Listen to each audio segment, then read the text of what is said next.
د کردستان سوری در ریکفتنین چارەسەریە دەبن پزگرێک هەندە دەبێت تەڤنا نەڕێکەفتنێ تێهوناندن دنەما داویدە پێشکاریەک ji لایە civaka demokrat tevdem debû ku endamê lêvegera siyasî bibin sihûsê ji dêl sihan ve lêdîtinên cuda peyda dibin nûnerê Partî Demokratîk Kurdistanê Sûriya di encûmena Xwecihî de li Dêrikê dibêje ev karekî nerewa ye.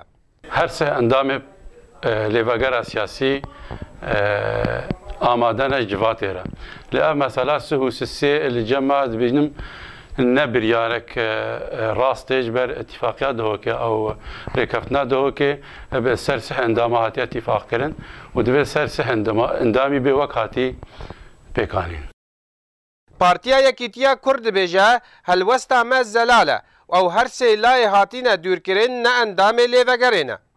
Beriyan û hatiye xuyakirin û mewqifê wê ew kesê dengdan dayîn hevalên tevdemê ew na derketin ji encûmenên niştimaniyê Kurdî û ji lêvegera siyasî jî tiştekî wana têde nema.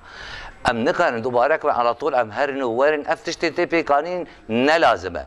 Derketên ji lêvegera siyasî sê kesên dî hatine pêkanîn ew kes wê lêvegera siyasî de an mercehiya siyasî de ew her sê kes hene û ti kes dî qebîl nabin. Heke ew qebîl bikin bila ji ware bi nav her sê kesê dengdandayîn wayê wan e ne mehsûbin ser encûmenên niştimaniyê Kurdî. Nûnerê bizava çaksazî de encûmena Xwecihî de dibêje em pabendin bi biryarê encûmena Kurdî. Eger en kesê ji biryarê xwe vegere taxa Kurdiyê wê şermezar bike. بريار انجمانا هاتستاندن بارا و هر بارتي هذا طبعا بريارك رحمان بينن بريارك راستي وبريارك جي خداي ام حفاظ السبب برياري بقن انجمان اي بريار تنازل لج بريار اخوج مواقفي خو حلوستي خو بقى براستي انجمان دكولاني كوريدا قلبيش وبانجمان وقع اعتبارك يا اخو الشخصي يا اخو تشيك حفاظ السبب مواقفي خو